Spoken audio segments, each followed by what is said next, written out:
10 пациенти кои се лекуваа во Македонија се пуштени дома.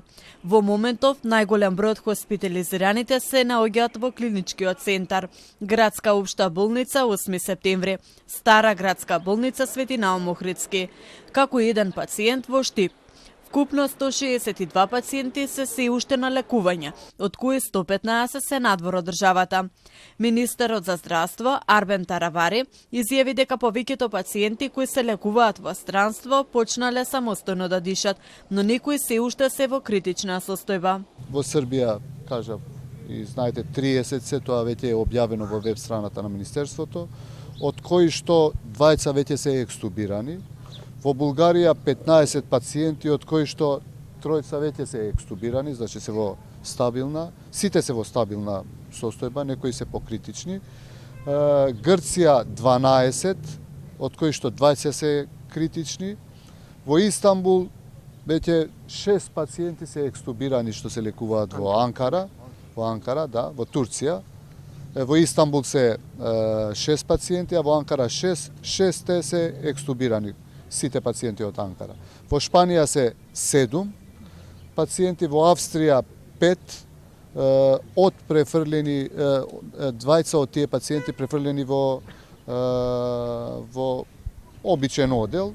Во Унгарија се 6 пациенти, од кои што веќе еден е фебрилен и еден со кашлица, другите се во стабилна состојба.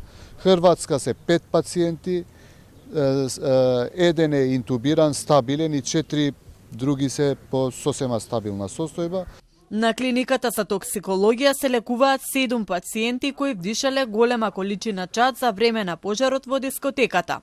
Нивната состојба е стабилна, но ќе останат во болницата додека не се потврди целосното подобрување преку медицинските резултати. Овие резултати покажуваат дека сите биле изложени на зголемена концентрација на јаглероден моноксид.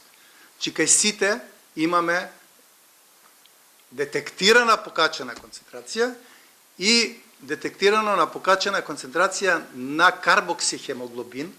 Тоа е практички еден спој од хемоглобинот во организмот и јаглеродниот моноксид. Тоа е тој карбоксихемоглобин кој што се создава кога се внесува голема концентрација на јаглероден моноксид и тој, пошто има 270 пати поголем афинитет кон хемоглобинот од кислородот, го зазема неговото место, а хемоглобинот знаеме дека е физиолошки пренесувач на кислородот и со тоа практички настанува блокада на дишењето, односно настанува блокада на размената на гасови и настанува тежок недостаток на кислород во сите ткива во организмот. И последиците што настануваат се заради тоа.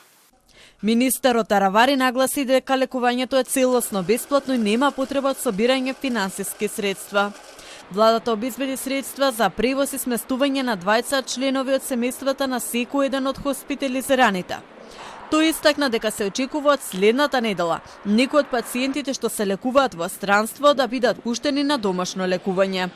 Истакна дека во наредна фаза на лекување можни се компликации и инфекции, но тие се подготвуваат да се справат со тоа.